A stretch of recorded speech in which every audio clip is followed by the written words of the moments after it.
Hi, I'm Chas, and you're watching Chas's Crazy Creations. Today we're going to talk about some easy holiday storage ideas. So we're going to start with trees. And this one is a small tree. So if you have a small tree, you can simply place the tree into a kitchen-sized garbage bag and then pull the bag up carefully, or you could do this upside down and pull it down over the top, cinch it and tie it, and now it won't get dusty. This works exceptionally well if you have a safe place to store it.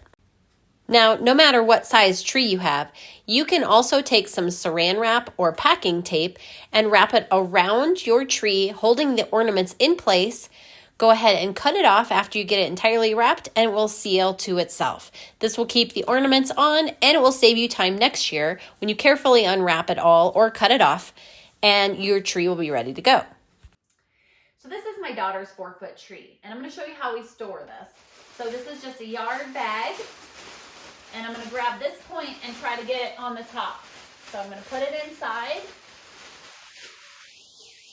get one of the corners there on top, and then I just work my tree down, or the bag around the tree. When I get to the bottom, I can use the pull tabs if I like, or I don't have to. But this just covers your tree and protects it from any dust or dirt while you're storing it for the year. So there you go. That's it for this size tree. Now you can do this same thing for a bigger tree. So I used to have about a 6-7 foot tree, and I get the biggest size trash bag that you can get for your yard. I pulled it out in half. The top went on just like this. The bottom half was the umbrella kind, so I took the base out, flipped it upside down, so now the bar is on top. The umbrella of the tree folds down this way. I stuck it in just like this, where the top was the bottom. This would have been the stem or the base. And then it umbrellas out just like this. So I pull the tree in half, or however many sections you have, get the largest garbage bag and put it over just like this, and you can easily store these and cover them without them getting any dust until next year. Now let's talk about ornaments. And so you can buy these ornament boxes that they place the individual round ornaments in, or you can buy the other kind of boxes that have little slots that you can place ornaments in according more to size. These are great because they both stack on top of each other and save you space, but they can be very expensive and add up, and you still need to wrap them to keep them safe over time. So if you're looking for a less expensive option, you can go to the dollar store and get a cupcake holder. This also works for round ornaments. They simply go into the little slots. Then you can place the lid on top and you can lock it into place. If you have anything fragile, you'll want to wrap it first. Once you have everything ready, you can simply put it into a storage container of your choice, whether it's a box that you're reusing, or you could use a Rubbermaid container or storage container of your choice. You also can end up with some extra spots on the side to help store some other ideas as well. Close up the box and it's ready to be sealed and stacked.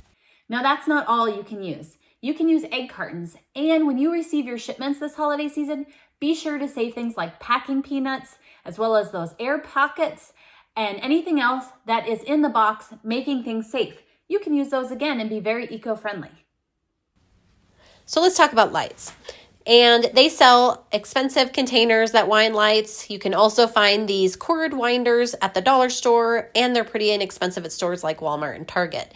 All you're going to do next is wind your lights on them, and that's it. And then they don't get all tangled. They unwind nicely for next year.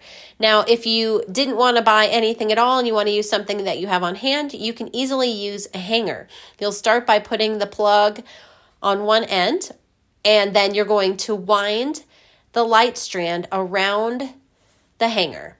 And you'll continue doing this until you get all the way to the end, and then you'll take the other end and plug it into the first end, holding it into place.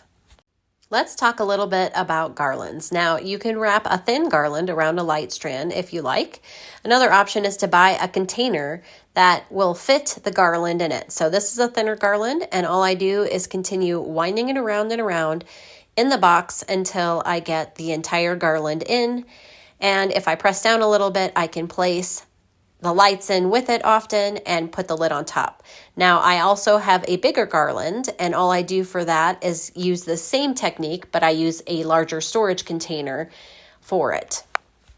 Now, I use leftover popcorn tins for so many DIYs, but one of my favorite things to do is to place my extra bows in them for next season. These stack nicely if I use them, but they hold the bows nice. I put them in, they don't get crushed, and they're protected. Now you can use a container of your choice for these next two steps. I'm using leftover shoe boxes or boot boxes. And in the first box, I take all of my recycled bags and I place them into the box for next year. I also take any gift wrap bags that I can use again and large bags and fold them and place them in one box. In my other box, I take the boxes that I use to wrap things in, and I collapse them and store them in along with any other accessories that I might want to keep with them as well. The great thing about doing this is that I can then stack these boxes and put them into storage. When it comes to gift wrap, one of my favorite things is to put these slap bracelets around them. This keeps the paper together and stops it from catching edges. Now, one option for storing your wrapping paper is to get a garment bag and place all of your rolls of paper into the garment bag, zip it up, and you can hang it. And then you can go hang it up in your closet, and you can put as many as you want to in here all the way across, and then pull it out and use it when you need to, or put it in the back end of your closet with the lights and maybe some other things. If you don't have hanging space, let's talk about another option. Another way to store your wrapping paper is to take an old box. I've torn the lid off of mine and put the slap bracelets on your paper so they don't catch with each other. And then all you do is simply put your paper into the box so it stands upright. You can put it in the back of a closet or store it somewhere else. If you're worried about it getting dusty, there we go. If you're worried about it getting dusty, just slide a garbage bag over the top of it and you're all set. My gift bags, boxes, wrapping paper, all of that goes underneath my staircase. So here's a little picture of what that looks like in my home. Here's a little look at some of our storage after the holiday season is finished. And I hope this inspires you to try some of these storage ideas of your own. I'd love it if you'd subscribe to my YouTube channel and my blog at chascrazycreations.com. Thanks for watching, and I'll see you in my next video. And don't forget to like, share, and subscribe.